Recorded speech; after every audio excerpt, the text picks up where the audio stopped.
بسم اللہ الرحمن الرحیم محمد رسول اللہ والذین معه اشداء علی الکفار رحماء بینہم تراہم رکعا سجدا یبتغون فضلا من اللہ ورضوانا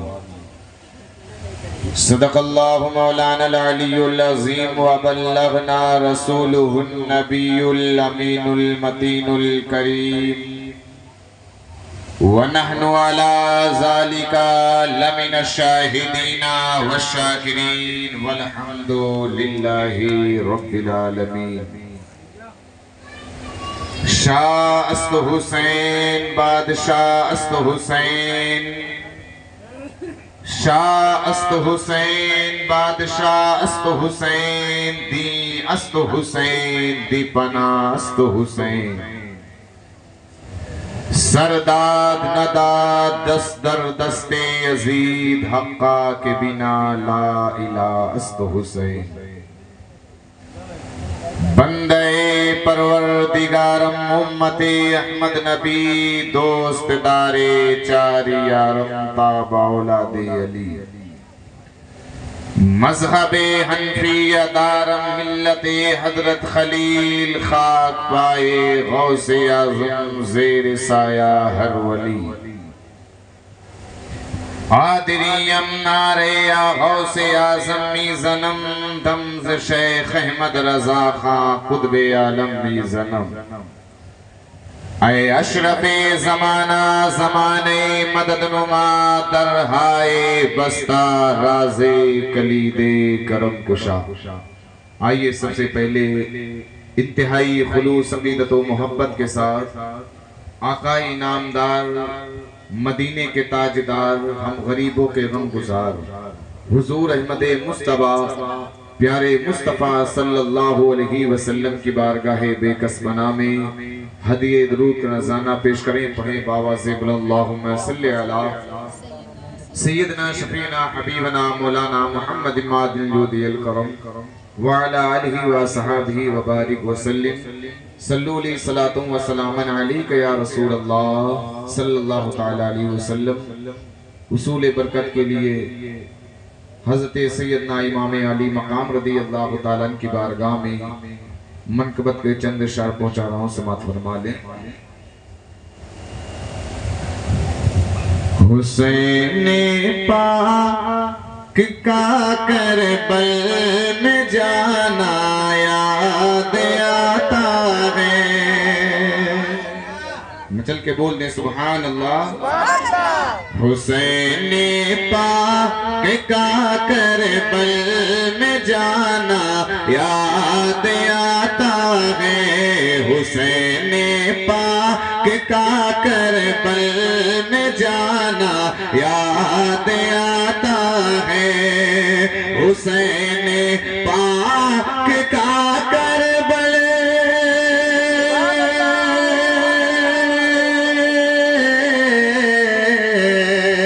حسین پاک کا کربل میں جانا یاد آتا ہے۔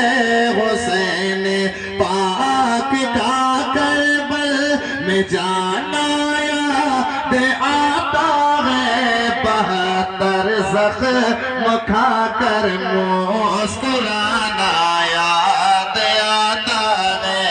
72 زخم کھا کر مسکرانا یاد آتا ہے۔ 72 زخم کھا کر مسکرانا یاد آتا ہے۔ اور ایک بہت پیارا شعر اور آپ کی خدمت میں پہنچا رہا ہوں، سماعت فرما لیں۔ ایک مرتبہ پورا مجمع مل کر بول دے یا حسین۔ کٹا کے سر بچایا دین کو سب تے پیمبر نے۔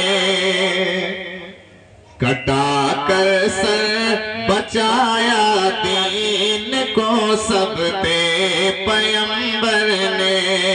کٹا کے سر بچایا دین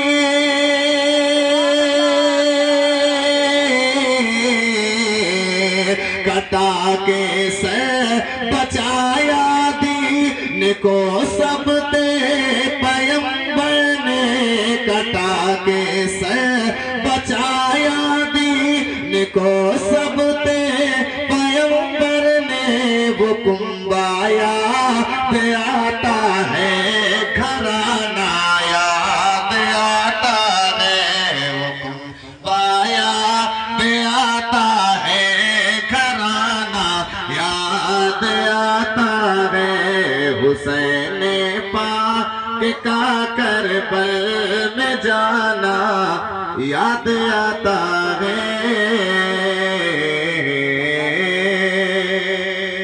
اور یہ بھی شعر چار مصرے اور آپ کی خدمت پہنچا رہا ہوں، سماعت فرما لیں۔ ضرورت پڑ گئی نانا لہو اپنا بہا دیں گے۔ امام حسین رضی اللہ تعالیٰ نے جو بچپن میں اپنے نانا سے وعدہ کیا تھا اسے میدان کربلا میں نبھا دیا۔ تو امام عالی مقام کے اسی تعلق سے شاعر اپنے انداز میں عرض کرتے ہیں، ضرورت پڑ گئی نانا لہو اپنا بہا دیں گے، ضرورت پڑ گئی نانا لہو اپنا بہا دیں گے، ضرورت پڑ گئی نانا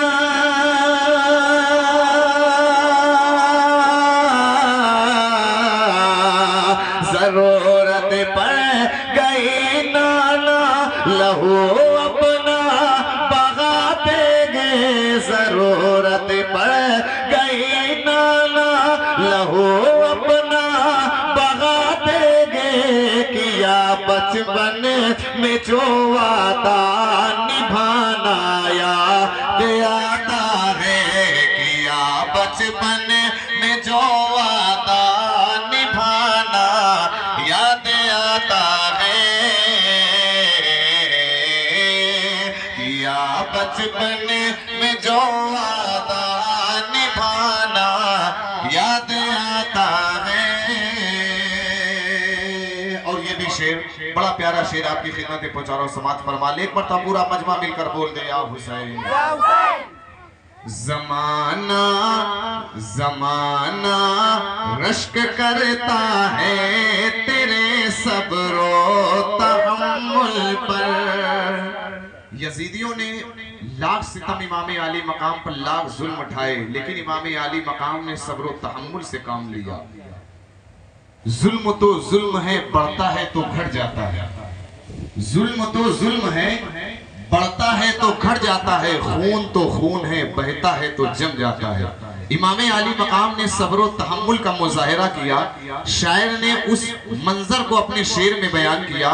وہ کہتے ہیں، زمانہ رشک کرتا ہے تیرے صبر و تحمل پر، زمانہ رشک کرتا ہے،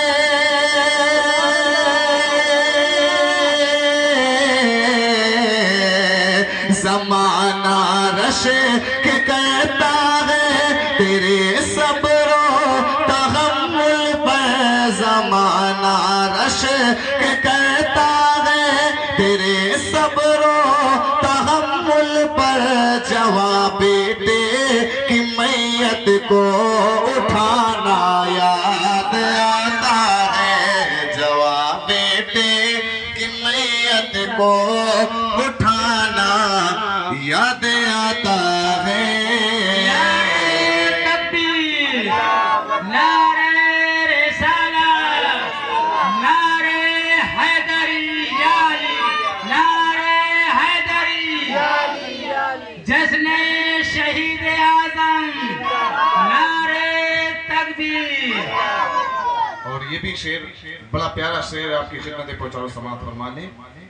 قیامت تک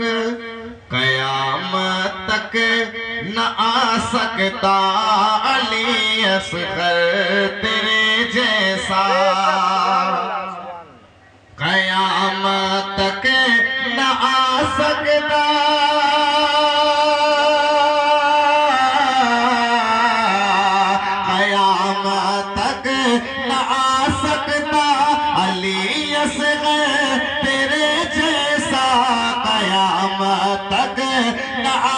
سکتا علی اصغر تیرے جیسا، زباں دشمن کو مقتل میں دکھانا یاد آتا ہے، زباں دشمن کو مقتل میں دکھانا یاد آتا ہے۔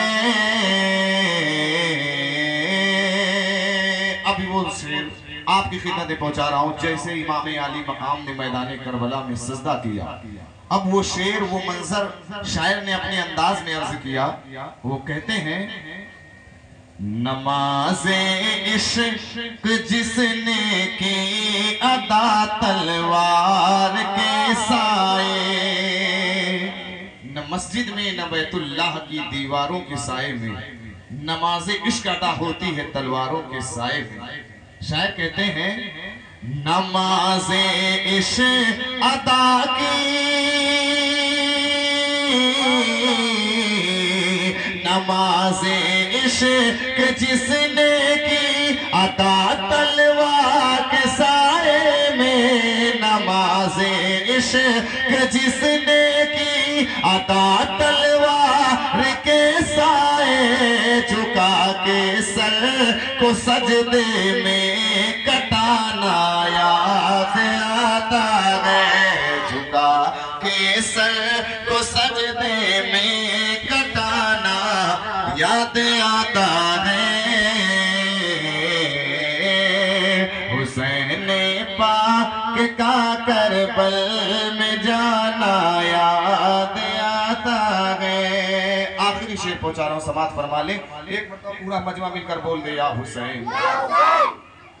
ہمیشہ یاد آئیں گے تصدق کربلا والے، ہمیشہ ہمیشہ یاد آئیں گے تصدق کربلا والے، ہمیشہ یاد آئیں گے،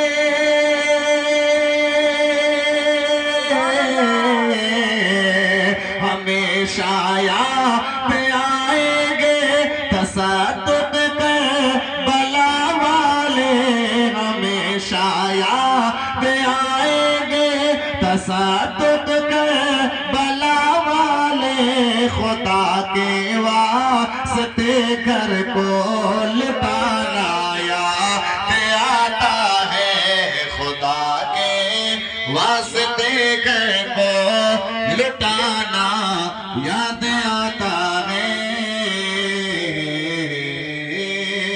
حسین پاک کا کربل میں جانا یاد آتا ہے۔ درود پاک پڑھیں، اللہم صلی علی سیدنا شفیعنا حبیبنا مولانا محمد معدن الجود الکرم وعلی آلہ وصحبہ بارک وسلم، صلو علیہ الصلاۃ والسلام علیکہ یا رسول اللہ صلی اللہ تعالی علیہ وسلم۔ میں نے منقبت کے چند اشعار پیش کیے، اب قرآن کریم کی جو آیت کریمہ میں نے آپ کے سامنے تلاوت کی تھی، اللہ تبارک و تعالیٰ اس آیت کریمہ میں ارشاد فرماتا ہے محمد رسول اللہ والذین معہ اشداء علی الکفار رحماء بینہم تراہم رکعا سجدا یبتغون فضلا من اللہ ورضوانا، محمد اللہ کے رسول ہیں، ان کے ساتھ والے کافروں پر سخت ہیں، آپس میں نرم دل، تو انہیں دیکھے گا رکوع کرتے سجدے میں گرتے اللہ کا فضل و رضا چاہتے۔ عزیزان ملت اسلامیہ، کل میں نے آپ کے سامنے خلیفہ دوم حضرت سیدنا فاروق اعظم رضی اللہ تعالیٰ کی سیرت پر کچھ باتیں پیش کرنے کی کوشش کی تھی۔ آج کی اس وقت کی تھوڑی دیر کی تقریر میں آپ کے سامنے امیر المومنین حضرت سیدنا عثمان غنی رضی اللہ تعالیٰ کی سیرت پر کچھ باتیں پیش کرنے کی کوشش کروں گا، اور ساتھ ہی ساتھ حضرت سیدنا علی مرتضی رضی اللہ تعالیٰ کے تعلق سے بھی، ان کی سیرت کے تعلق سے کچھ باتیں پیش کرنے کی کوشش کروں گا۔ عزیزان ملت اسلامیہ، حضرت سیدنا عثمان غنی رضی اللہ تعالیٰ کی شان بہت بلند ہے۔ اس دنیا میں 1,24,000 انبیاء اکرام علیہ السلام مبعوث فرمائے گئے، یا کم و بیش 2,24,000 انبیاء اکرام علیہ السلام نے اپنے قدوم سے اس دنیا کو سرفراز فرمایا۔ وہ لوگ صاحب اولاد بھی ہوئے، لڑکے لڑکیاں والے بھی ہوئے۔ جن لوگوں کے ساتھ انبیاء اکرام علیہ السلام نے اپنی صاحبزادیوں کو منسوب فرمایا، وہ یقیناً عزت و عظمت والے ہوئے، اس لیے کہ اللہ کے رسول کا داماد ہونا ایک بہت ہی بڑا مرتبہ ہے جو خوش نصیب انسانوں کو ہی نصیب ہوا ہے۔ مگر اس سلسلے میں جو خصوصیت حضرت سیدنا عثمان غنی رضی اللہ تعالیٰ عنہ کو حاصل ہے وہ کسی کو نہیں۔ حضرت عثمان غنی رضی اللہ تعالیٰ عنہ کے نکاح میں حضور صلی اللہ علیہ وسلم کی 2 صاحبزادیاں یک بعد دیگرے نکاح میں آئیں، اور صرف یہی نہیں بلکہ حضرت علی مرتضیٰ رضی اللہ تعالیٰ عنہ سے مروی ہے، وہ فرماتے ہیں کہ میں نے حضور صلی اللہ علیہ وسلم کو یہ فرماتے ہوئے سنا کہ آپ حضرت عثمان غنی رضی اللہ تعالیٰ عنہ سے فرما رہے تھے کہ اے عثمان غنی، اگر میری 40 لڑکیاں بھی ہوتی تو یکے بعد دیگرے میں ان سب کا نکاح تم سے کر دیتا، یہاں تک کہ کوئی باقی نہ رہتی۔ حضور صلی اللہ علیہ وسلم نے قبل اعلان نبوت اپنی شہرزادی حضرت رقیہ رضی اللہ تعالیٰ عنہ کا نکاح حضرت عثمان غنی رضی اللہ تعالیٰ عنہ سے کیا تھا، جو غزوہ بدر کے موقع پر بیمار تھی۔ انہی کی بیماری کے سبب حضرت عثمان غنی رضی اللہ تعالیٰ عنہ اس جنگ میں شرکت نہیں فرما سکے، اور حضور صلی اللہ علیہ وسلم کی اجازت سے مدینہ طیبہ میں رہ گئے تھے۔ مگر چونکہ حضور صلی اللہ علیہ وسلم نے آپ کو بدر کے مال غنیمت سے حصہ عطا فرمایا تھا، اس لیے آپ بدریوں میں شمار کیے جاتے ہیں۔ غزوہ بدر میں مسلمانوں کی فتح پانے کی خوشخبری لے کر جس وقت حضرت زید بن حارثہ رضی اللہ تعالیٰ عنہ مدینہ منورہ پہنچے، اس وقت حضرت رقیہ رضی اللہ تعالیٰ عنہ کو دفن کیا جا رہا تھا۔ ان کے انتقال فرمانے کے بعد حضور صلی اللہ علیہ وسلم نے اپنی دوسری صاحبزادی حضرت ام کلثوم رضی اللہ تعالیٰ عنہ کا نکاح حضرت عثمان غنی رضی اللہ تعالیٰ عنہ سے کر دیا۔ غرض کی اس طرح حضرت عثمان غنی رضی اللہ تعالیٰ عنہ ذو النورین ہوئے۔ سرکار اعلیٰ حضرت بڑے پیارے انداز میں فرماتے ہیں، نور کی سرکار سے پایا تو شالا نور کا، نور کی سرکار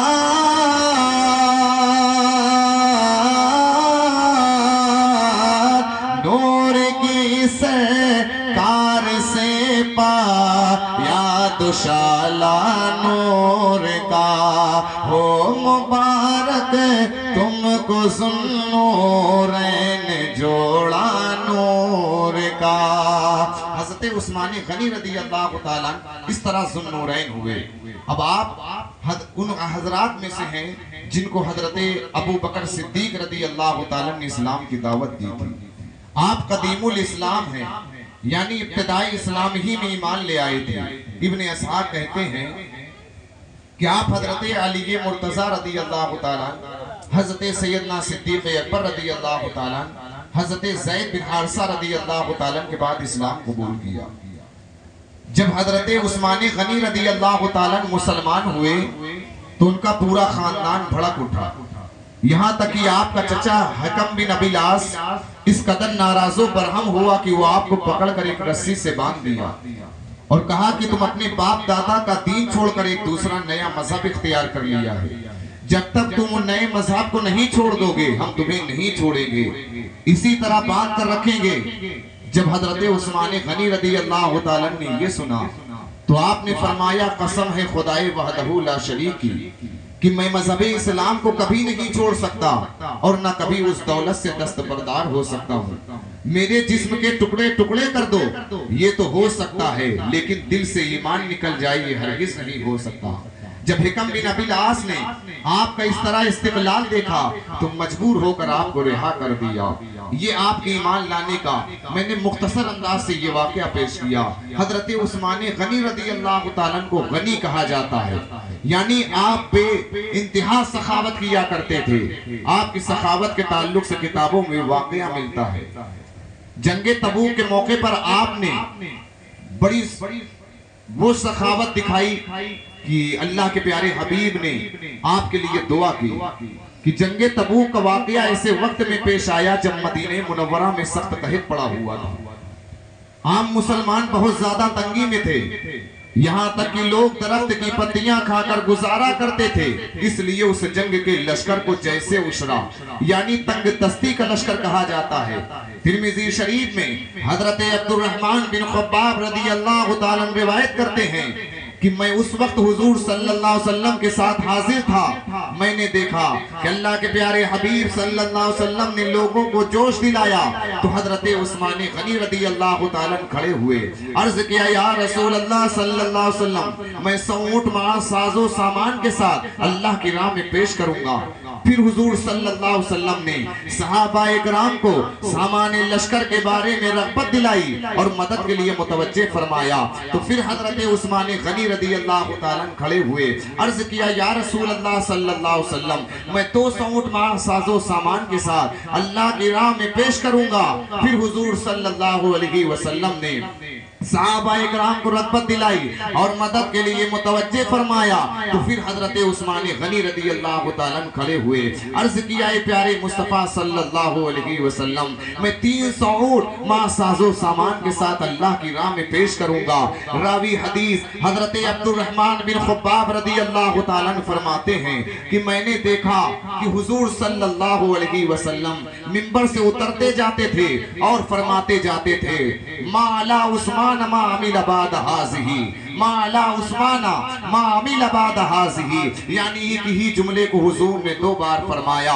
مطلب یہ کہ اب عثمان غنی کو وہ عمل کوئی نقصان نہیں پہنچائے گا جو اس کے بعد کریں گے۔ اور حضرت عبد الرحمن بن سمرہ رضی اللہ تعالیٰ سے روایت ہے، وہ فرماتے ہیں کہ جیسے عسرہ کی تیاری کے زمانے میں حضرت عثمان غنی رضی اللہ تعالیٰ اپنے کرتے کی آستین میں 1000 دینار بھر کر لائے اور ان دیناروں کو آپ نے اللہ کے پیارے حبیب صلی اللہ علیہ وسلم کی گود میں ڈال دیا۔ راوی حدیث حضرت عبد الرحمن بن سمرہ رضی اللہ تعالیٰ فرماتے کہ میں نے دیکھا کہ اللہ کے پیارے حبیب صلی اللہ علیہ وسلم ان دیناروں کو اپنی گود میں الٹ پلٹ کر دیکھتے جاتے تھے اور فرماتے جاتے تھے ما ذر عثمانہ ما عملہ بعد اليوم مرتين، یعنی ہی آج کے بعد عثمان غنی کو عمل کوئی نقصان نہیں پہنچائے گا جو اس کے بعد کریں گے۔ مطلب یہ کہ فرض کر لیا جائے اگر حضرت عثمان غنی سے آج کوئی خطا واقع ہو تو آج ان کا یہ عمل جو ہے ان کی خطا کے لیے کفارہ بن جائے گا۔ یہ حضرت عثمان غنی رضی اللہ تعالیٰ کی سخاوت کا علم تھا۔ آپ اللہ کی راہ میں آپ سخاوت کا یہ انداز آپ کا تھا۔ چنانچہ حضرت عثمان غنی رضی اللہ تعالیٰ کی بہت بڑی فضیلت ہے۔ آپ کے تعلق سے کتابوں میں روایت ملتی ہے کہ حضرت عثمان غنی رضی اللہ تعالیٰ کے تعلق سے ایک بڑی پیاری روایت آپ کے سامنے پیش کرتا ہوں۔ حضرت ابو موسیٰ اشعری رضی اللہ تعالیٰ فرماتے ہیں کہ میں مدینہ منورہ کے باغ میں حضور صلی اللہ علیہ وسلم کے ہمراہ تھا کہ ایک شخص آئے اور اس باغ کا دروازہ کھلوایا۔ حضور صلی اللہ علیہ وسلم نے ارشاد فرمایا کہ آنے والے شخص کے لیے دروازہ کھول دو اور جنت کی بشارت دو۔ میں نے دروازہ کھولا تو دیکھا کہ آنے والے شخص حضرت سیدنا صدیق اکبر رضی اللہ تعالیٰ عنہ ہیں۔ میں نے ان کو حضور صلی اللہ علیہ وسلم کے فرمان کے مطابق جنت کی خوشخبری دی۔ اس پر حضرت سیدنا صدیق اکبر رضی اللہ تعالیٰ نے خدائے تعالیٰ کی حمد و ثنا کی اور اس کا شکریہ ادا کیا۔ پھر ایک شخص آئے اور اس باغ کا دروازہ کھلوایا۔ حضور صلی اللہ علیہ وسلم نے ان کے بارے میں بھی فرمایا آنے والے شخص کے لیے دروازہ کھول دو اور جنت کی بشارت بشارت ہو. وہ فرماتے ہیں کہ میں نے دروازہ کھولا تو دیکھا کہ آنے والے شخص حضرت فاروق اعظم رضی اللہ تعالیٰ ہیں. میں نے ان کو حضور صلی اللہ علیہ وسلم کے فرمان کے مطابق جنت کی خوشخبری دی تو اس پر حضرت فاروق اعظم رضی اللہ تعالیٰ نے خدا تعالیٰ کی حمد و ثنا کی اور اس کا شکریہ ادا کیا. پھر ایک شخص آئے اور اس باغ کا دروازہ کھلوایا. حضور صلی اللہ علیہ وسلم نے ان کے بارے میں بھی فرمایا کہ ان کو بھی جنت کی بشارت ہو. تو چنانچہ حضرت ابو موسیٰ شریف فرماتے ہیں کہ میں نے دروازہ کھولا تو دیکھا کہ آنے والے شخص حضرت عثمان غنی رضی اللہ تعالیٰ ہیں. میں نے ان کو حضور کے فرمان کے مطابق جنت کی خوشخبری دی. اس پر حضرت عثمان غنی رضی اللہ تعالیٰ نے خدا تعالیٰ کی حمد و ثنا کی اور اس کا شکریہ ادا کیا. آپ اندازہ لگائیں یہ خلیفہ مصطفیٰ ہیں. حضرت ابو بکر صدیق آئے, حضور نے انہیں جنت کی بشارت دی. فاروق اعظم آئے, حضور نے انہیں جنت کی بشارت دی. عثمان غنی آئے, حضور نے ان کو جنت کی بشارت دی. یہ حضور کے اختیار کی شان ہے, یہ اختیار مصطفیٰ کا مقام ہے. اس سے حضرت عثمان غنی, حضرت سیدنا فاروق اعظم, حضرت سیدنا صدیق اکبر کی بھی شان واضح ہو جاتی ہے کہ یہ ایسی عظیم ہستیاں ہیں جن کو اللہ کے پیارے حبیب نے دنیا ہی میں جنت کی بشارت دے دی. یہ پیارے مصطفیٰ کے اختیار کی شان ہے. آج کچھ لوگ ہیں جو کہتے ہیں کہ اللہ کے پیارے حبیب کو کوئی اختیار نہیں, جس کا نام محمد یا علی ہے وہ کسی چیز کا مالک و مختار نہیں. آپ اندازہ لگائیں اسماعیل دہلوی نے تقویت الایمان کی صفحہ نمبر 71 پر لکھا جتنے اللہ کے مقرب بندے ہیں خواہ وہ انبیاء ہوں یا اولیاء وہ سب کے سب اللہ کے بے بس بندے ہیں. اسی کتاب میں لکھا جس کا نام محمد یا علی ہے وہ کسی چیز کا مالک و مختار نہیں. اگر حضور مالک و مختار نہ ہوتے تو جنت کیسے عطا کر دیتے؟ اگر حضور کو جنت کا اللہ تعالیٰ مالک نہ بناتا تو حضور اپنے صحابہ کو جنت کیسے عطا کر دیتے؟ اب اس پر ایک بڑی پیاری روایت یاد آ گئی, میں آپ کو سناتا ہوا چلوں. حضرت ربیعہ ابن کعب اسلمی یہ حضور کو وضو کرایا کرتے تھے. حضرت ربیعہ ابن کعب اسلمی یہ حضور کو وضو کرایا کرتے تھے. ایک مرتبہ اللہ کے پیارے حبیب صلی اللہ علیہ وسلم کو وضو کرا رہے تھے. ایک مرتبہ اللہ کے پیارے حبیب صلی اللہ علیہ وسلم کو وضو کرا رہے تھے. اللہ کے پیارے حبیب صلی اللہ علیہ وسلم نے ارشاد فرمایا اے ربیعہ مانگ لو. حضرت ربیعہ ابن کعب اسلمی نے عرض کیا اے پیارے مصطفیٰ اگر آپ یہ کہہ رہے ہیں کہ مانگ لو تو میں آپ سے جنت میں آپ کی رفاقت مانگتا ہوں. اللہ کے پیارے حبیب صلی اللہ علیہ وسلم نے ارشاد فرمایا اے ربیعہ ابن کعب اسلمی میں نے تمہیں جنت عطا کر دی, جنت میں اپنی رفاقت عطا کر دی, اس کے علاوہ اور کچھ مانگ لو. حضرت ربیعہ نے بڑے پیارے انداز میں عرض کیا سب کچھ خدا سے مانگ لیا تم کو مانگ کر. مچل کے بول دے سبحان اللہ. سب کچھ خدا سے مانگ لیا تم کو مانگ کر اٹھتے نہیں ہیں ہاتھ میرے اس دعا کے بعد, اٹھتے نہیں ہیں ہاتھ میرے اس دعا کے بعد. حضرت ربیعہ ابن کعب اسلمی نے جب حضور کی بارگاہ میں عرض کیا تو حضور نے فرمایا اے ربیعہ جو چاہو مانگ لو. مطلق فرمایا سل یا ربیعہ, اے ربیعہ مانگ لو. یہ حضور کے اختیار کی شان ہے. اگر کسی کے پاس کوئی چیز ہے وہ جسے چاہے عطا کر دے, اگر اس کے پاس وہ چیز نہ ہو تو وہ کسے کیسے عطا کر سکتا ہے؟ تو اس سے ثابت ہوا کہ اللہ تعالیٰ نے اپنے پیارے محبوب کو ساری کائنات کا مالک و مختار بنا دیا ہے. اللہ کے پیارے حبیب جسے چاہے جنت عطا کر دیں, اس لیے کہ خالق کل نے آپ کو مالک کل بنا دیا, خالق کل نے آپ کو مالک کل بنا دیا. دونوں جہاں ہیں آپ کے قبضہ و اختیار میں, جہاں بانی عطا کر دیں, بھری جنت ہبا کر دیں. نبی مختار کل ہیں, جس کو جو چاہے چاہیں عطا کر دیں، یہ حضور کے اختیار کی شان ہے۔ بہرحال میں یہ عرض کر رہا تھا کہ اللہ کے پیارے حبیب نے حضرت عثمان غنی رضی اللہ تعالیٰ کو دنیا میں جنت کی بشارت دی۔ حضرت سیدنا عثمان غنی رضی اللہ تعالیٰ کی بڑی شان ہے، بڑا اونچا مقام ہے۔ اللہ کے پیارے حبیب آپ سے بے انتہا محبت فرماتے تھے۔ حضرت ابو موسیٰ اشعری رضی اللہ تعالیٰ کی میں نے ایک روایت پیش کی، اب ایک اور روایت کا میں آپ کے سامنے مختصر انداز میں ذکر کرتا ہوں۔ حضرت عائشہ صدیقہ رضی اللہ تعالیٰ عنہ فرماتی ہیں کہ ایک روز اللہ کے پیارے حبیب صلی اللہ علیہ وسلم اپنے مکان میں لیتے ہوئے تھے، آپ کی ران یا پلی مبارک سے کپڑا ہٹا ہوا تھا کہ حضرت سیدنا صدیق اکبر رضی اللہ تعالیٰ آئے اور انہوں نے اندر آنے کی اجازت چاہی۔ حضور نے ان کو اندر بلا لیا، وہ اندر آ کر بیٹھ گئے۔ حضور صلی اللہ علیہ وسلم اسی طرح لیتے رہے، آپ کی ران یا پلی مبارک سے کپڑا ہٹا رہا۔ پھر حضرت سیدنا فاروق اعظم رضی اللہ تعالیٰ آئے، انہوں نے اندر آنے کی اجازت طلب کی۔ حضور صلی اللہ علیہ وسلم نے انہیں بھی اندر بلا لیا، وہ بھی اندر آ گئے۔ حضور صلی اللہ علیہ وسلم بدستور اسی طرح لیتے رہے، یعنی آپ کی ران یا پنڈلی مبارک سے کپڑا ہٹا رہا۔ پھر حضرت سیدنا عثمان غنی رضی اللہ تعالیٰ آئے، آپ نے اندر آنے کی اجازت طلب کی تو حضور صلی اللہ علیہ وسلم اٹھ کر بیٹھ گئے اور اپنے کپڑوں کو درست کر لیا۔ اس کے بعد حضرت عثمان غنی رضی اللہ تعالیٰ کو اندر آنے کی اجازت عطا فرمائی۔ راوی حدیث حضرت عائشہ صدیقہ رضی اللہ تعالیٰ فرماتی ہیں کہ جب یہ لوگ چلے گئے تو میں نے اللہ کے پیارے حبیب صلی اللہ علیہ وسلم سے عرض کیا، یا رسول اللہ صلی اللہ علیہ وسلم بات سمجھ میں نہیں آئی کہ میرے والد محترم حضرت ابو بکر صدیق رضی اللہ تعالیٰ آئے تو آپ بدستور اسی طرح لیتے رہے۔ پھر حضرت سیدنا فاروق اعظم رضی اللہ تعالیٰ آئے تو آپ اسی طرح لیتے رہے، یعنی آپ کی ران یا پنڈلی مبارک سے کپڑا ہٹا رہا۔ لیکن جب حضرت عثمان غنی رضی اللہ تعالیٰ آئے تو آپ اٹھ کر بیٹھ گئے اور اپنے کپڑوں کو درست کر لیا۔ حضرت عائشہ صدیقہ رضی اللہ تعالیٰ عنہ کے اس سوال کے جواب میں حضور صلی اللہ علیہ وسلم نے ارشاد فرمایا، اے عائشہ کیا میں اس شخص سے حیا نہ کروں جس سے فرشتے حیا کرتے ہیں، جس سے فرشتے بھی حیا کرتے ہیں؟ اللہ اللہ، یہ اس کا مقام ہے، یہ حضرت عثمان غنی کا مقام ہے کہ جن سے فرشتے حیا کرتے ہیں، بلکہ اللہ کے پیارے حبیب بھی آپ سے حیا فرماتے ہیں۔ یہ مقام سیدنا عثمان غنی رضی اللہ تعالیٰ عنہ ہے۔ حضرت مولانا حسن رضا خان فاضل بریلوی علیہ رحمت و رضوان فرماتے ہیں، اللہ سے کیا پیار ہے عثمان غنی کا، محبوب خدا یار ہے عثمان غنی کا۔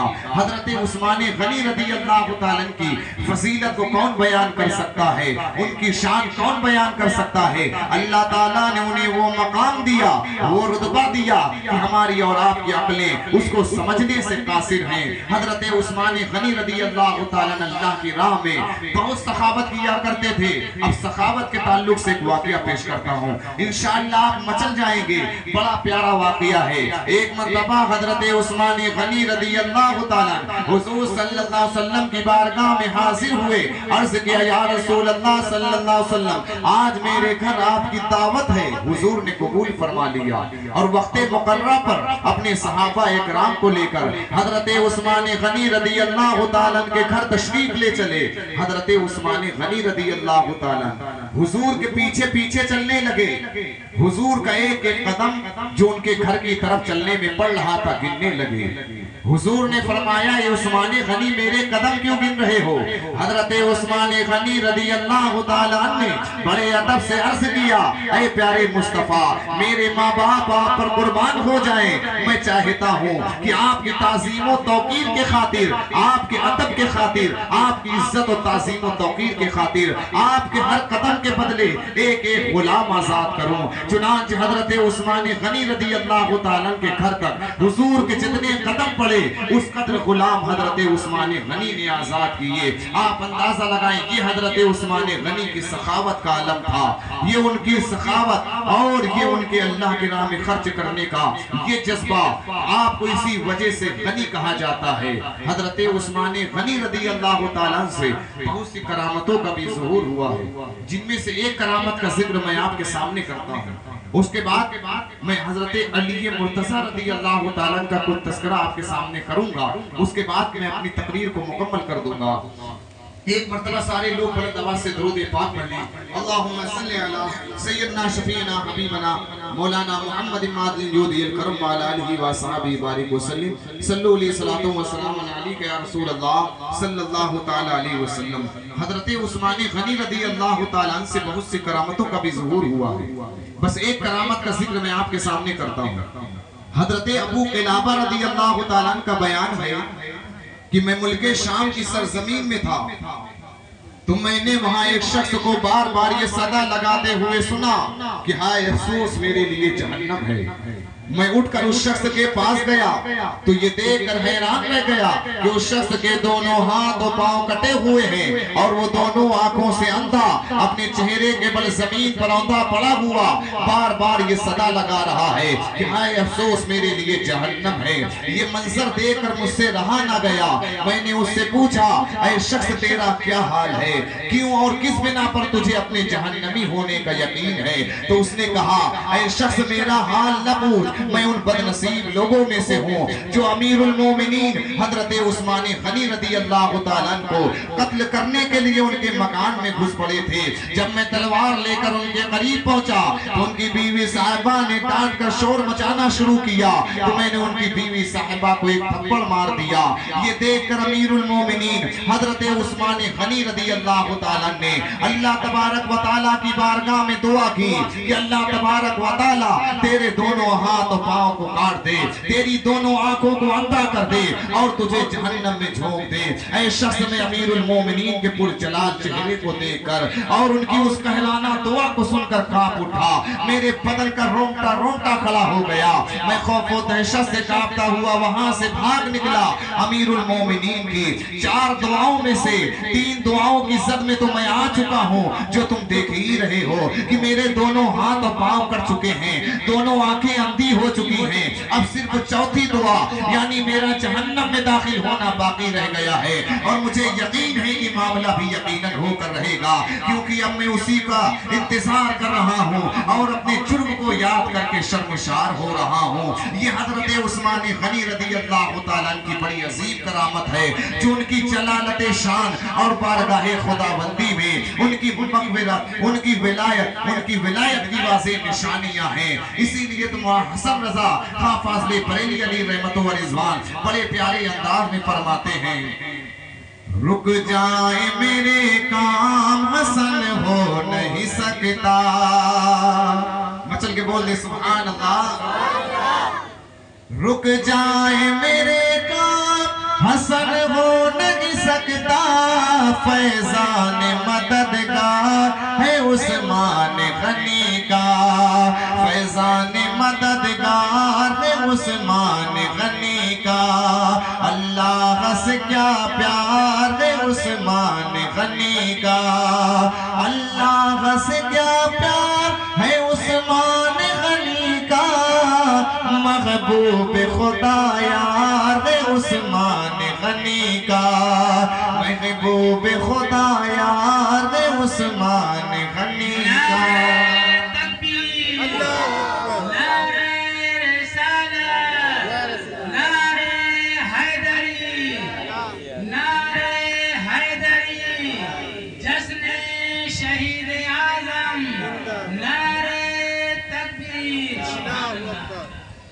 یہ مختصر سے میں نے آپ کے سامنے سیرت حضرت سیدنا عثمان غنی رضی اللہ تعالیٰ کی پیش کی۔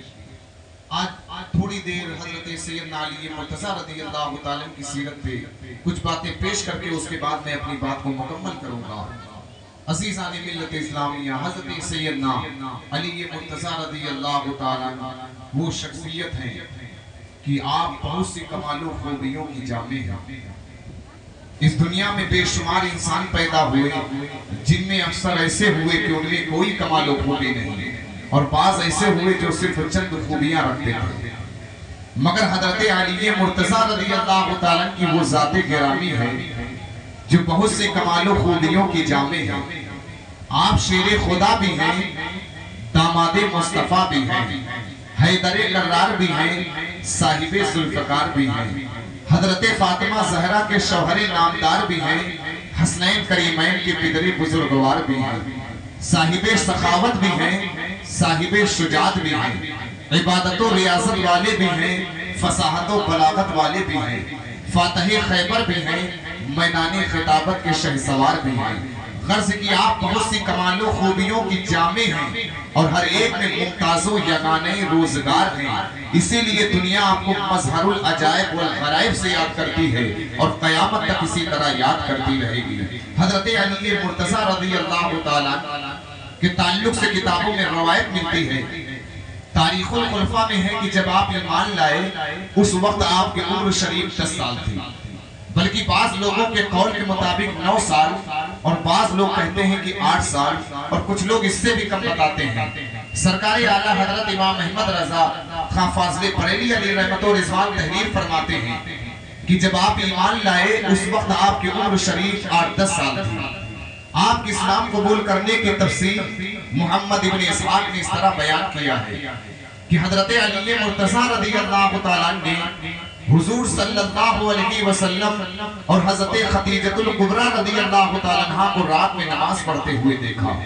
جب یہ لوگ نماز سے فارغ ہوئے تو آپ نے حضور صلی اللہ علیہ وسلم سے پوچھا کہ یہ آپ لوگ کیا کر رہے تھے؟ حضور نے فرمایا کہ اللہ تبارک و تعالیٰ کا ایسا دین ہے کہ جس کو اس نے اپنے لیے منتخب کیا ہے اور اسی کی تبلیغ و ارشاد کے لیے اپنے رسول کو بھیجا ہے، لہٰذا میں تمہیں ایسی معبود کی طرف بلاتا ہوں جو اکیلا ہے، اس کا کوئی شریک نہیں، میں تم کو اس کی عبادت کا حکم دیتا ہوں۔ حضرت علی مرتضیٰ رضی اللہ تعالیٰ نے فرمایا کہ جب تک میں اپنے باپ ابو طالب سے دریافت نہ کر لوں اس کے بارے میں کوئی فیصلہ نہیں کر سکتا، چونکہ اس وقت حضور صلی اللہ علیہ وسلم کو راز کا ظاہر کرنا منظور نہ تھا۔ اسی لیے آپ نے فرمایا اے علی اگر تم ایمان نہیں لاتے ہو تو اس معاملے کو پوشیدہ رکھو، کسی پر ظاہر نہ کرو۔ حضرت علی گرچہ اس وقت رات میں ایمان نہیں لائے لیکن دوسرے روز صبح ہوتے ہی حضور کی بارگاہ میں حاضر ہوئے اور آپ کی پیش کی ہوئی ساری باتوں کو قبول کر لیا اور اسلام لے آئے۔ یہ آپ کے اسلام لانے کا مختصر واقعہ میں نے آپ کے سامنے پیش کیا۔ اب آپ حضرت علی مرتضیٰ کی شان دیکھیں، مقام دیکھیں کہ اللہ کے پیارے حبیب نے آپ کو وہ مقام و رتبہ اللہ تعالیٰ کی بارگاہ سے آپ کو عطا ہوا، اللہ کے پیارے حبیب کے صدقے میں کہ آپ کو شیر خدا کا لقب ملا، داماد مصطفیٰ کا آپ کو لقب ملا۔ اب آپ اندازہ لگائیں، ایک روایت اور پیش کرتا ہوں کہ اس سے آپ حضرت علی مرتضیٰ کی شان کا اندازہ لگائیے۔ حدیث پاک میں ہے کہ اللہ کے پیارے حبیب صلی اللہ علیہ وسلم نے ارشاد فرمایا کہ جو علی سے محبت رکھتا ہے یہ محبت اس کے دل میں ایسی ہے وہ گناہوں کو جلا کر ایسے خاک کر دیتی ہے جیسے آگ لکڑی کو جلا کر خاک کر دیتی ہے۔ یہ حضرت علی کی محبت کی شان ہے۔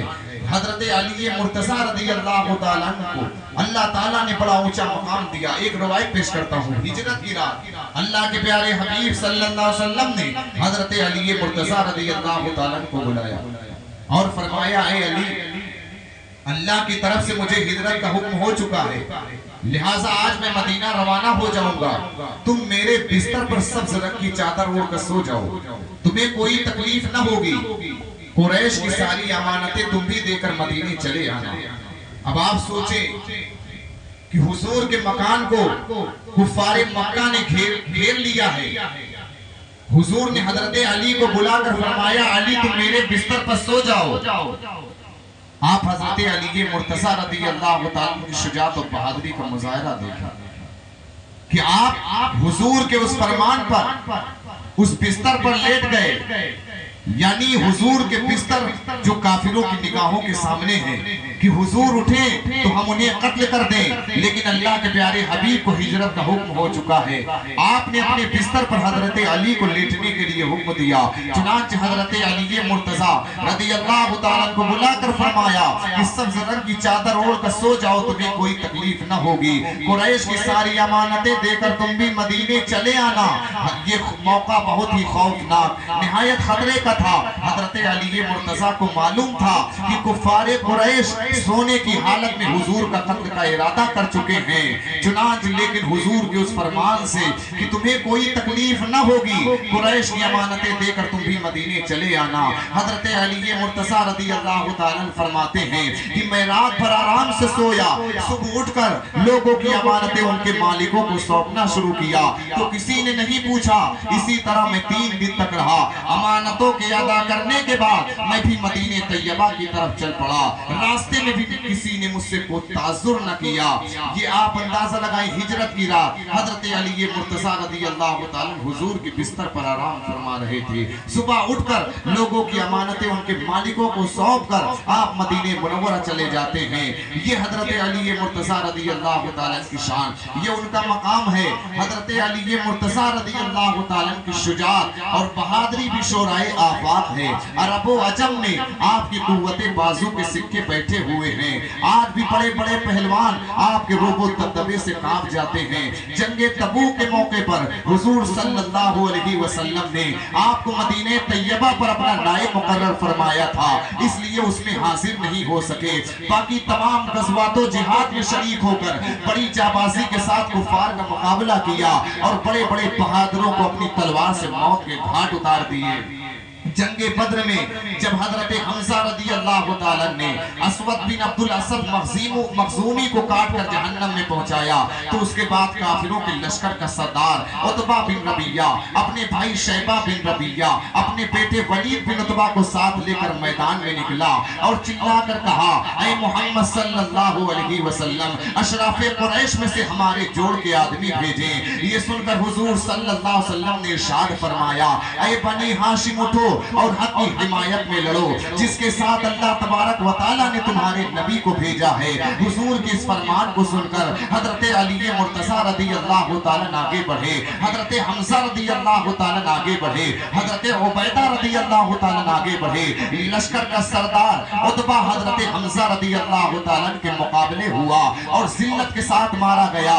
ولید جسے اپنی بہادری پر بڑا ناز تھا وہ مست ہاتھی کی طرح جھومتا ہوا حضرت علی مرتضیٰ رضی اللہ تعالیٰ پر حملہ آور ہوا, مگر شیر خدا حضرت علی مرتضیٰ رضی اللہ تعالیٰ نے اسے موت کے گھاٹ اتار کر جہنم میں پہنچا دیا اور ذوالفقار حیدری نے اس کے گھمنڈ کو خاک و خون میں ملا دیا. پھر آپ نے دیکھا کہ عتبہ کے بھائی شیبہ نے حضرت عبیدہ رضی اللہ تعالیٰ کو زخمی کر دیا ہے, تو آپ نے اس پر بھی حملہ کیا اور اسے بھی جہنم میں پہنچا دیا. یہ حضرت علی مرتضیٰ کی شجاعت کا عالم تھا, بہادری کا عالم تھا. اب اسی طرح جنگ احد میں آپ نے حضور صلی اللہ علیہ وسلم کو نہ پا کر, اب دیکھیں حضرت علی مرتضیٰ کا عشق دیکھیں کہ حضور سے کیسی محبت کرتے تھے, حضور سے بے پناہ عشق فرماتے تھے. جنگ احد میں جب مسلمان کفار کے بیچ میں آ گئے جس کے سبب بہت سے لوگ شہید ہوئے, اس وقت حضور صلی اللہ علیہ وسلم بھی کافروں کے گھیرے میں آ گئے. انہوں نے اعلان کر دیا, اے مسلمانوں تمہارے نبی قتل کر دیے گئے. اس اعلان کو سن کر مسلمان بہت پریشان ہو گئے, یہاں تک کہ بہت سے لوگ بھاگ بھی گئے. حضرت علی مرتضیٰ فرماتے ہیں کہ خدا کی قسم جب میں نے اس اعلان کو سنا تو میں نے حضور صلی اللہ علیہ وسلم کو زندوں میں تلاش کیا مگر نہیں پایا, پھر شہیدوں میں تلاش کیا تو نہیں پایا. تو میں نے اپنے دل میں کہا کہ ایسا ہرگز نہیں ہو سکتا کہ حضور میدان جنگ سے چلے جائیں. لہٰذا اللہ تبارک و تعالیٰ نے اپنے رسول پاک کو آسمان پر اٹھا لیا ہے. اب بہتر یہی ہے کہ میں بھی تلوار لے کر ان کافروں میں گھس جاؤں, لڑتے لڑتے شہید ہو جاؤں. فرماتے ہیں کہ میں تلوار لے کر ان پر حملہ کیا, کفار بیچ سے پھٹتے گئے. میں نے اللہ کے پیارے حبیب صلی اللہ علیہ وسلم کو دیکھ لیا تو مجھے بے انتہا خوشی ہوئی. میں نے یقین کیا کہ اللہ تعالیٰ نے فرشتوں کے ذریعے اپنے حبیب کی حفاظت فرمائی. میں دوڑ کر حضور کے پاس جا کر کھڑا ہو گیا. کفار گروہ در گروہ حضور پر حملہ کرنے کے لیے آنے لگے. آپ نے فرمایا علی ان کو روکو, تو میں نے تنے تنہا ان کا مقابلہ کیا, ان کے منہ پھیر دیے, کئی ایک کو قتل بھی کیا. اس کے بعد پھر ایک گروہ حضور پر حملہ کرنے کی نیت سے آگے بڑھا, تو پھر حضور نے میری طرف اشارہ فرمایا, تو پھر میں نے اس گروہ کا اکیلے مقابلہ کیا. اس کے بعد حضرت جبریل امین حضور کی بارگاہ میں آ کر حضور صلی اللہ علیہ وسلم سے میری مدد اور بہادری کی تعریف کی, تو حضور نے فرمایا بے شک علی مجھ سے ہیں, میں علی سے ہوں. مطلب یہ کہ علی کو مجھ سے کمال و قرب حاصل ہے. حضور کی اس فرمان کو سن کر حضرت جبریل امین نے عرض کیا وَأَنَا مِنْكُمَا, اور میں تم دونوں سے ہوں. اب آپ اس واقعے کو آپ سامنے رکھیں اور اندازہ لگائیں کہ حضرت علی مرتضیٰ رضی اللہ تعالیٰ حضور صلی اللہ علیہ وسلم کو نہ پا کر کافروں کے بیچ میں تنے تنہا گھسنا, حضور پر حملہ کرنے والے گروہ در گروہ سے مقابلہ کرنا, آپ کی بے مثال بہادری اور انتہائی دلداری کی خبر دیتا ہے اور ساتھ ہی ساتھ حضور صلی اللہ علیہ وسلم سے آپ کے عشق اور سچی محبت کا بھی پتہ دیتا ہے۔ شیر شمشیر زن شاہ خیبر شکن، مچل کے بول دے سبحان اللہ۔ شیر شمشیر زن شاہ خیبر شکن، شیر شمشیر زن شاہ خیبر شکن، پرتویدہ سے قدرت پہ لاکھوں سلام، پرتویدہ سے قدرت پہ لاکھوں سلام۔ حضرت علی مرتضیٰ رضی اللہ تعالیٰ کی شجاعت و بہادری کی بات چل رہی ہے۔ آپ کو شیر خدا کا لقب ملا، آپ کی شجاعت و بہادری، اللہ اکبر۔ حضرت کعب بن مالک انصاری رضی اللہ تعالیٰ فرماتے ہیں کہ جنگ خندق کے روز عمر بن عبد عود جو 1000 سوار کے برابر مانا جاتا تھا، ایک جھنڈا لیے ہوئے باہر نکلا تاکہ وہ میدان جنگ کو دیکھے۔ محمد ابن اسحاق کہتے ہیں کہ عمر بن عبد عود اس طرح میدان میں نکلا کہ لوہے کی ذرہ پہنے ہوئے تھا۔ اس نے بلند آواز سے کہا، ہے کوئی جو میرے مقابلے میں آئے؟ حضرت علی مرتضیٰ رضی اللہ تعالیٰ نے کھڑے ہو کر حضور صلی اللہ علیہ وسلم سے اجازت طلب کی۔ حضور صلی اللہ علیہ وسلم نے کہا، بیٹھ جاؤ، یہ عمر بن عبد عود ہے۔ دوسری بار عمر نے پھر آواز دی کہ میرے مقابلے کے لیے کون آتا ہے، اور مسلمانوں کو ملامت کرنی شروع کی۔ کہنے لگا کہ تمہاری وہ جنتیں کہاں ہیں جس کے بارے میں تم دعویٰ کرتے ہو کہ جو بھی تم میں سے مارا جاتا ہے وہ سیدھے اس میں داخل ہو جاتا ہے، تو میرے مقابلے کے لیے کسی کو کیوں نہیں کھڑا کرتے؟ پھر حضرت علی مرتضیٰ کھڑے ہوئے اور حضور صلی اللہ علیہ وسلم سے اجازت طلب کی، تو پھر حضور نے وہی فرمایا، بیٹھ جاؤ، یہ عمر بن عبد عود ہے۔ تیسری بار عمر نے پھر آواز دی کہ میرے مقابلے کے لیے کون آتا ہے، اور کچھ اشعار پڑھے۔ راوی کا بیان ہے کہ تیسری بار حضرت علی مرتضیٰ رضی اللہ تعالیٰ نے کھڑے ہو کر اللہ کے پیارے حبیب صلی اللہ علیہ وسلم سے عرض کیا، یا رسول اللہ صلی اللہ علیہ وسلم، میں اس کے مقابلے کے لیے نکلوں گا۔ حضور نے فرمایا، یہ عمر بن عبد عود ہے۔ حضرت علی مرتضیٰ نے عرض کیا، چاہے عمر ہی کیوں نہ ہو۔ تیسری بار حضور نے آپ کو اجازت عطا فرمائی، آپ چل کر اس کے پاس پہنچے اور چند اشعار پڑھے جن کا مطلب یہ ہے، اے عمر جلدی نہ کر، جو عاجز نہیں ہے وہ تیرے پاس تیری آواز کا جواب دینے والا سچی نیت اور بصیرت کے ساتھ آ گیا، اور ہر کامیاب ہونے والے کو سچائی ہی نجات دیتی ہے۔ مجھے پوری امید ہے کہ میں تیرے جنازے پر ایسے ضرب و وسیع سے نوحہ کرنے والوں کو قائم کروں گا جس کا ذکر لوگوں میں باقی رہے گا۔ عمر نے پوچھا، تو کون ہے؟ آپ نے فرمایا، میں علی ہوں۔ اس نے کہا، عبد مناف کے بیٹے ہو؟ آپ نے فرمایا، میں علی ابن ابی طالب ہوں۔ اس نے کہا، اے میرے بھائی کے بیٹے، تیرے چچاؤں میں ایسے بھی تو ہیں جو عمر میں تجھ سے زیادہ ہیں، میں تیرے خون بہانے کو برا سمجھتا ہوں۔ حضرت علی مرتضیٰ رضی اللہ تعالیٰ نے فرمایا، لیکن خدا کی قسم میں تیرے خون بہانے کو قطعاً برا نہیں سمجھتا۔ یہ سن کر عمر غصے میں آ گیا اور گھوڑے سے اتر کر آگ کے شعلوں جیسی تلوار لے کر حضرت علی مرتضیٰ رضی اللہ تعالیٰ کی طرف لپکا اور ایسا زبردست وار کیا کہ آپ نے ڈھال پر روکی، یہاں تک کہ آپ کے سر مبارک پر لگی اور زخمی کر دیا۔ اب شیر خدا نے سنبھل کر ذوالفقار حیدری کا ایسا زبردست وار کیا کہ غبار اڑا۔ حضور صلی اللہ علیہ وسلم نے نعرے تکبیر سنا، جس سے معلوم ہوا کہ شیر خدا حضرت علی مرتضیٰ رضی اللہ تعالیٰ نے اسے موت کے گھاٹ اتار کر جہنم میں پہنچا دیا۔ شیر خدا کے اس بہادری اور شجاعت کو دیکھ کر میدان جنگ کا ذرہ ذرہ زمان حال سے پکار اٹھا، شاہ مردہ شیر یزدہ قوت پروردگار، شاہ مردہ شیر یزدہ قوت پروردگار، لا فتح الا لیلا سیف الا ذوالفقار۔ حضرت علی مرتضیٰ رضی اللہ تعالیٰ بہادروں کے بادشاہ، خدا کے شیر قوت پروردگار ہیں، ان کے سوا کوئی جوان نہیں اور ذوالفقار کے علاوہ کوئی تلوار نہیں۔ نعرہ تکبیر، نعرہ رسالت، نعرہ حیدری، نعرہ حیدری، جشن شہید اعظم، نعرہ تکبیر۔ آپ اندازہ لگائیں، یہ حضرت علی مرتضیٰ رضی اللہ تعالیٰ کی شجاعت اور بہادری کا عالم تھا۔ جب حضرت علی مرتضیٰ کی شجاعت پہ بات ہے، حضرت علی مرتضیٰ کی شجاعت کا تذکرہ ہو اور وہاں خیبر کا تذکرہ نہ کیا جائے، یہ تو ہو ہی نہیں سکتا۔ جنگ خیبر کا واقعہ میں آپ کے سامنے پیش کرتا ہوں۔ حضرت علی مرتضیٰ رضی اللہ تعالیٰ نے جنگ خیبر میں وہ شجاعت و بہادری کا مظاہرہ کیا، وہ جوہر دکھائے جس کا ذکر ہمیشہ باقی رہے گا، لوگوں کے دلوں میں جوش پیدا کرتا رہے گا۔ خیبر کا وہ قلعہ جو مراحب کا پائے تخت تھا، اس قلعے کا فتح کرنا آسان نہ تھا۔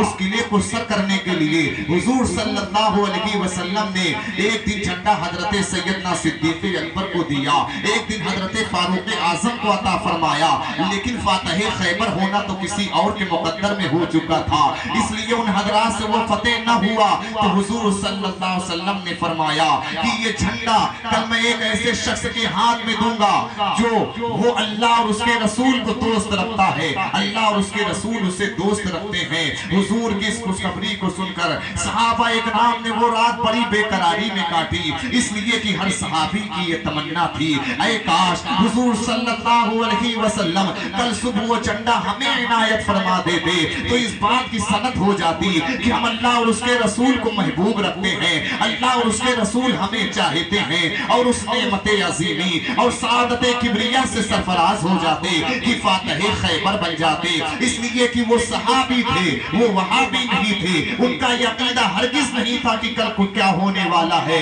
حضور کو اس کی کیا خبر، بلکہ ان کا یہ عقیدہ تھا کہ حضور نے جو کچھ فرمایا ہے وہ کل ہو کر رہے گا، اس میں ذرہ برابر بھی فرق نہیں ہو سکتا۔ چنانچہ جب صبح ہوئی تو تمام صحابہ اکرام حضور کی بارگاہ میں حاضر ہو گئے، ادب کے ساتھ دیکھنے لگے کہ حضور کی نگاہیں حضور کی لب مبارک کی جنبش پر قربان ہو رہی تھی، اور دیکھ رہے تھے کہ حضور آج کس کو سرفراز فرماتے ہیں۔ سب کی ارمان بھری نگاہیں حضور کے لب مبارک کی جنبش پر قربان ہو رہی تھی۔ آپ نے فرمایا این علی ابن ابی طالب، یعنی علی ابن ابی طالب کہاں ہے؟ لوگوں نے عرض کیا یا رسول اللہ صلی اللہ علیہ وسلم وہ آشوب چشم میں مبتلا ہیں، ان کی آنکھ دکھتی ہے۔ آپ نے فرمایا کہ کوئی جا کر ان کو بلا لائے۔ جب حضرت علی مرتضیٰ رضی اللہ تعالیٰ تشریف لائے تو حضور صلی اللہ علیہ وسلم نے ان کی آنکھ پر لعاب دہن لگا دیا، تو ان کی آنکھ اچھی ہو گئی، ان کی آنکھ اس طرح اچھی ہو گئی کہ گویا دکھتی ہی نہ تھی۔ پھر حضور نے انہیں جھنڈا عنایت فرمایا۔ حضرت علی مرتضیٰ نے عرض کیا یا رسول اللہ صلی اللہ علیہ وسلم کیا میں ان لوگوں سے اس وقت تک لڑتا رہوں جب تک کہ وہ ہماری طرح مسلمان نہ ہو جائیں؟ آپ نے فرمایا کہ انہیں پہلے اسلام کی طرف بلاؤ، نرمی سے کام لو، پہلے انہیں اسلام کی طرف بلاؤ اور پھر بتاؤ کہ اسلام قبول کرنے کے بعد ان پر کیا حقوق ہیں۔ خدا کی قسم اگر تمہاری کوشش سے ایک شخص کو بھی ہدایت مل گئی تو وہ تمہارے لیے سرخ اونٹ سے بھی بہتر ہوگا۔ اسلام قبول کرنے یا صلح کرنے کی بجائے مرحب رزق کا یہ شعر پڑھتا ہوا قلعے سے باہر نکلا، قد علمت خیبر انی مرحب ساق الصلاح بطن مجرب، بے شک خیبر جانتا ہے کہ میں مرحب ہوں، ہتھیاروں سے لیس بہادر و تجربے کار ہوں۔ حضرت علی مرتضیٰ رضی اللہ تعالیٰ نے اس کے جواب میں رزق کا یہ شعر پڑھا، انا الذی سمتنی امی حیدرا کلیس خابت کلیہ المنظرا، میں وہ شخص ہوں کہ میری ماں نے میرا نام شیر رکھا ہے، میری صورت جھاڑیوں میں رہنے والے شیر کی طرح خوفناک ہے۔ مرحب بڑے گھمنڈ سے آیا تھا لیکن شیر خدا حضرت علی مرتضیٰ رضی اللہ تعالیٰ نے ذوالفقار حیدری کا ایسا زبردست وار کیا جو اس کے سر کو کاٹتی ہوئی دانتوں تک پہنچ گئی اور وہ دو ٹکڑے ہو کر زمین پر گر جاتا ہے۔ اس کے بعد آپ نے فتح کا اعلان فرما دیا۔ حضرت جابر بن عبداللہ رضی اللہ تعالیٰ فرماتے ہیں کہ اس روز آپ نے قلعے کا پھاٹک اپنی پیٹھ پر اٹھا لیا تھا اور اس پر مسلمانوں نے چڑھ کر قلعے کو فتح کر لیا تھا۔ اس کے بعد آپ نے وہ دروازہ پھینک دیا۔ جب لوگوں نے اسے مل کر پلٹنا چاہا تو 40 آدمیوں سے کم اسے اٹھا نہ سکے، اور ابن عساکر نے ابو رافع سے روایت کی ہے کہ جنگ خیبر میں حضرت علی مرتضیٰ رضی اللہ تعالیٰ نے قلعے کا پھاٹک اکھاڑ کر اس کو ڈھال بنا لیا اور وہ پھاٹک ان کے ہاتھ میں برابر رہا۔ وہ لڑتے رہے یہاں تک کہ خدائے تعالیٰ نے ان کے ہاتھوں خیبر کو فتح عطا فرمایا۔ اس کے بعد آپ نے وہ پھاٹک پھینک دیا دیا. لڑائی سے فارغ ہونے کے بعد جب لوگوں نے اسے پلٹنا چاہا تو 40 آدمیوں سے کم اسے پلٹ نہ سکے. کسی شاعر نے کیا خوب کہا ہے, کبھی دیوار ہلتی ہے کبھی در کانپ جاتا ہے, کبھی دیوار ہلتی ہے کبھی در کانپ جاتا ہے. علی کا نام سن کے اب بھی خیبر کانپ جاتا ہے, علی کا نام سن کے اب بھی خیبر کانپ جاتا ہے. کفر ابھی لرزہ ہے آج بھی ایک نام سے, کفر تھر تھر کانپتا ہے آج بھی ایک نام سے, کفر تھر تھر کانپتا ہے آج بھی ایک نام سے, کفر تھر تھر کانپتا ہے آج بھی ایک نام سے. ارے جس نے خیبر کو اکھاڑا تھا بڑے آرام سے, جس نے خیبر کو اکھاڑا تھا بڑے آرام سے. کفر تھر تھر کانپتا ہے آج بھی ایک نام سے. تیرا مٹنا تو مقدر ہے وہ دن بھی آئے گا, تیرا مٹنا تو مقدر ہے وہ دن بھی آئے گا. کہ تیرا مٹنا تو مقدر ہے وہ دن بھی آئے گا, تیرا مٹنا تو مقدر ہے وہ دن بھی آئے گا.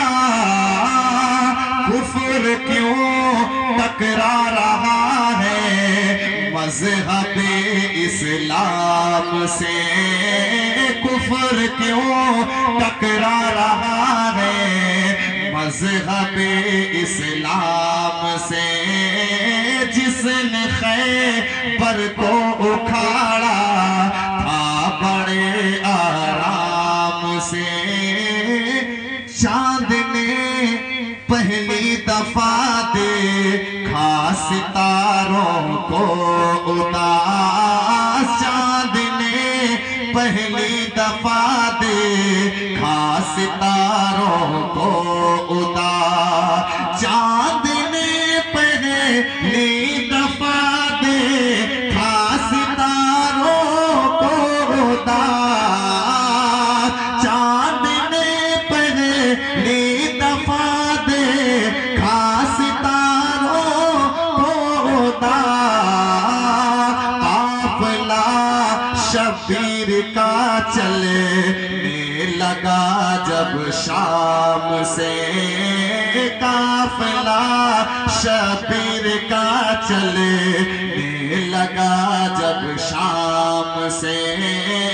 کفر تھر تھر کانپتا ہے آج بھی ایک نام سے, جس نے خیبر کو اکھاڑا تھا بڑے آرام سے.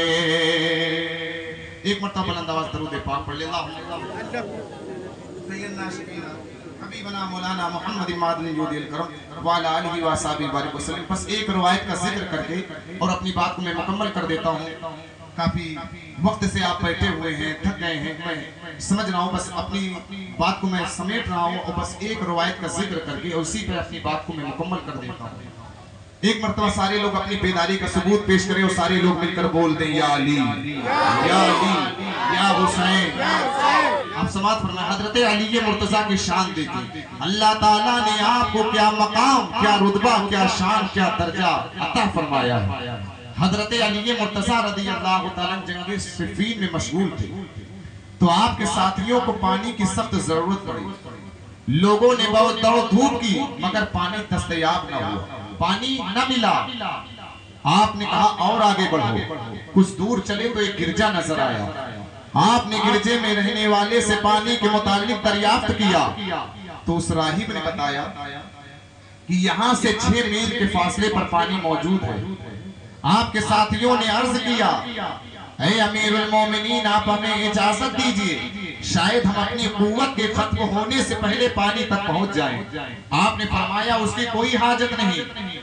پھر اپنی سواری کو پچھم کی طرف موڑا، اپنی سواری کو پچھم کی طرف موڑا، ایک طرف اشارہ کرتے ہوئے فرمایا کہ یہاں سے زمین کھودو۔ ابھی تھوڑی ہی زمین کھودی گئی تھی کہ نیچے ایک بڑا پتھر ظاہر ہوا جسے ہٹانے کے لیے کوئی ہتھیار بھی موجود نہ تھا۔ حضرت علی مرتضیٰ رضی اللہ تعالیٰ نے فرمایا کہ یہ پتھر پانی پر واقع ہے، کسی طرح اسے ہٹاؤ۔ آپ کے ساتھیوں نے بہت کوشش کی مگر اسے اپنی جگہ سے ہلا نہ سکے۔ اب شیر خدا حضرت علی مرتضیٰ رضی اللہ تعالیٰ نے انگلیاں اس پتھر کے نیچے رکھ کے زور لگایا تو پتھر اپنی جگہ سے ہٹ گیا، جس کے نیچے نہایت ٹھنڈا اور صاف پانی ظاہر ہوا جو اتنا اچھا تھا کہ پورے سفر میں انہوں نے ایسا پانی نہ پیا تھا۔ سب نے شکم شیر ہو کر پیا، جتنا چاہا بھر لیا۔ پھر اس کے بعد حضرت علی مرتضیٰ رضی اللہ تعالیٰ نے اس پتھر کو اٹھایا اور چشمے پر رکھ دیا۔ جب راہب نے یہ منظر دیکھا تو آپ کی خدمت میں حاضر ہو کر بڑے ادب سے پوچھا کیا آپ پیغمبر ہیں؟ آپ نے فرمایا نہیں۔ پوچھا کیا آپ فرشتے مقرب ہیں؟ آپ نے فرمایا نہیں۔ پوچھا پھر آپ کون ہیں؟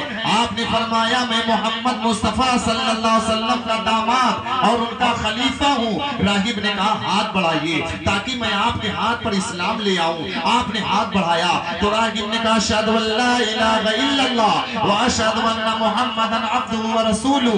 آپ نے راہب سے دریافت فرمایا کہ کیا وجہ ہے کہ مدت سے تم اپنے دین پر قائم تھے اور آج تم نے اسلام قبول کر لیا، مومن ہو گئے، مسلمان ہو گئے، کیا وجہ تھی مدت سے تم اپنے دین پر قائم تھے؟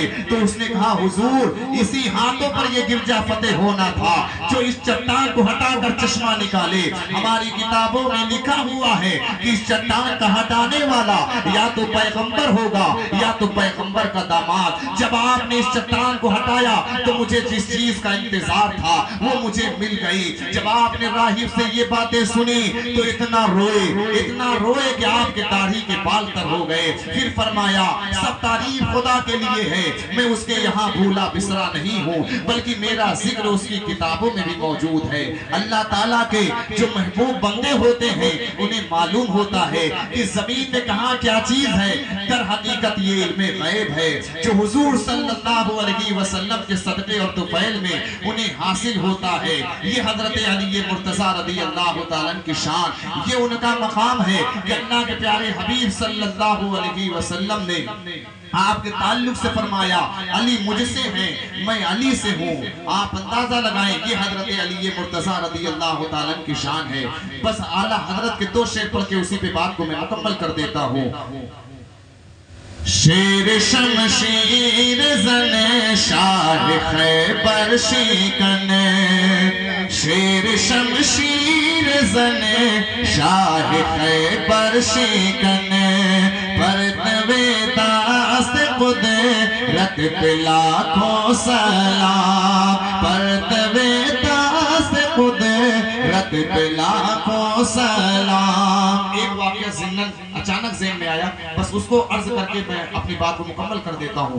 بڑا مشہور واقعہ ہے، آپ نے بارہا علماء سے سنا ہے، کتابوں میں پڑھا ہے، بات آئی ہے تو عرض کر دیتا ہوں۔ مقام علی مرتضیٰ آپ دیکھیں، علی مرتضیٰ کی شان دیکھیں۔ جنگ خیبر سے واپسی کے موقع پر حضور صلی اللہ علیہ وسلم نے مقام صحبہ پر آپ رک گئے آرام کرنے کے لیے۔ حضرت علی مرتضیٰ کو کسی کام سے بھیج دیا۔ حضرت علی مرتضیٰ رضی اللہ تعالیٰ کسی کام سے گئے، جب آپ واپس آئے تو دیکھا اللہ کے پیارے حبیب نے عصر کی نماز ادا فرما لی ہے۔ جب حضرت علی مرتضیٰ رضی اللہ تعالیٰ حضور کی بارگاہ میں حاضر ہوئے تو حضور ان کے سر پر اپنے سر مبارک کو رکھ کر آرام فرمانے لگے۔ اب عشق مصطفیٰ بھی دیکھیں، حضرت علی مرتضیٰ رضی اللہ تعالیٰ کے سر حضور ان کے زانوں پر رکھے ہوئے آرام فرما ہے۔ اب حضرت علی مرتضیٰ دیکھ رہے ہیں سورج ڈوب رہا ہے، ان کی آنکھوں سے آنسو جاری ہو گئے۔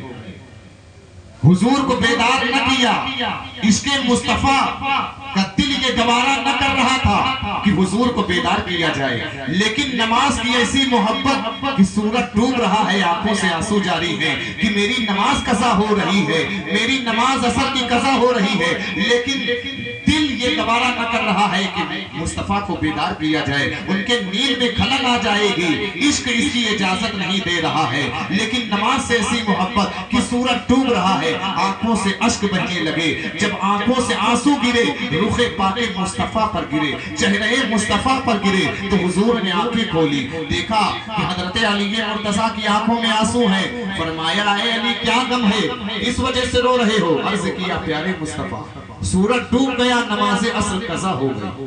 آپ دیکھیں ہم حضرت علی کے ماننے والے ہیں، ان کے چاہنے والے ہیں، کہ دیکھیں کہ ان کی ایک وقت کی نماز عصر قضا ہو رہی ہے تو ان کی آنکھوں میں آنسو ہیں، نہ جانے ہماری کتنی نمازیں قضا ہو گئی، نہ جانے کتنی ہمارے نمازیں قضا ہو جاتی ہیں، ہمیں احساس تک نہیں ہوتا، ہمیں چاہیے کہ ہم ان کو قضا پڑھیں یا ادا کریں، اس لیے کہ ہم جن کو مان رہے ہیں کم سے کم ان کے نقش قدم پر چلنے کی کوشش کریں۔ حضرت علی مرتضیٰ سے جب حضور نے پوچھا کیا غم ہے، کس وجہ سے رو رہے ہو، تو کہا یا رسول اللہ سورج ڈوب گیا، نماز عصر قضا ہو گئی۔ حضور نے فرمایا ادا پڑھنا چاہتے ہو کہ قضا؟ عرض کیا پیارے مصطفیٰ ادا ہی پڑھنا چاہتا ہوں، قضا اگر پڑھنا ہوتا تو آنکھ میں آنسو کیوں ہوتے؟ جا کے کبھی بھی پڑھ لیتا، آنکھ میں آنسو تو یہ ہے کہ ادا نہ پڑھ سکا۔ حضور نے فرمایا اے علی تم ادا پڑھو، آپ نے اشارہ فرمایا تو ڈوبا ہوا سورج پھر سے ابھر آیا۔ حضرت علی نماز پڑھنے اور جب آپ نماز سے فارغ ہوئے اس کے بعد وہ سورج ڈوبا۔ اب یہاں پر ایک سوال پیدا ہوتا ہے، یہ سوال یہ پیدا ہوتا ہے کہ ہم اور آپ حضرت علی مرتضیٰ کے ماننے والے ہیں، ان کے چاہنے والے ہیں، ان سے عقیدت رکھنے والے ہیں، تو ہمیں اور آپ کو دل میں یہ پختہ ارادہ کر لینا چاہیے کہ جب ہم یہاں سے اٹھے تو انشاءاللہ تعالی اللہ تبارک و تعالی ہم سب کو نمازی بنا دے، ہم سب کو 5 وقت کی پابندی سے نماز ادا کرنے کی توفیق عطا فرما دے۔ حضرت علی مرتضیٰ رضی اللہ تعالیٰ عنہ کہ یہ عشق رسول بھی دیکھیں، نماز سے محبت بھی دیکھیں، انہی کے تعلق سے اللہ تبارک و تعالیٰ نے قرآن کریم میں فرماتا ہے محمد رسول اللہ والذین معہ اشداء علی الکفار رحماء بینہم تراہم رکعا سجدا یبتغون فضلا من اللہ ورضوانا، محمد اللہ کے رسول ہیں، ان کے ساتھ والے کافروں پر سخت ہیں، آپس میں نرم دل، تو انہیں دیکھے گا رکوع کرتے سجدے میں گرتے، اللہ کا فضل و رضا چاہتے۔ یہ مختصر سی تھوڑی دیر کی گفتگو تھی جو میں نے آپ کے سامنے پیش کر دی۔ پروردگار عالم کی بارگاہ میں دعا ہے کہ پروردگار عالم اپنے حبیب پاک کے صدقے سے اس محفل کو قبول فرما لے، اور پروردگار عالم کی بارگاہ میں دعا ہے کہ پروردگار عالم اپنے حبیب پاک کے صدقے سے ہم سب کو 5 وقت نماز پڑھنے کی توفیق عطا فرما، ہم سب کو نمازی بنا دے اور ہمیں نماز پڑھنے کی توفیق عطا فرما۔ یہ مختصر سی گفتگو تھی جو میں نے آپ کے سامنے پیش کر دی۔ انشاءاللہ کل آپ کے سامنے کچھ اہل بیت کی سیرت پر کچھ باتیں پیش کرنے کی کوشش کروں گا۔ حضرت سیدہ فاطمہ زہرا رضی اللہ تعالیٰ عنہ اور حضرت امام حسن و حسین رضی اللہ تعالیٰ عنہ کی سیرت پر کچھ باتیں آپ کے سامنے پیش کرنے کی کوشش کروں گا۔ یہ قصہ لطیف ابھی ناتمام ہے، جو کچھ بیان ہوا آغاز بات تھا۔ کھڑے جائیں صلاۃ والسلام۔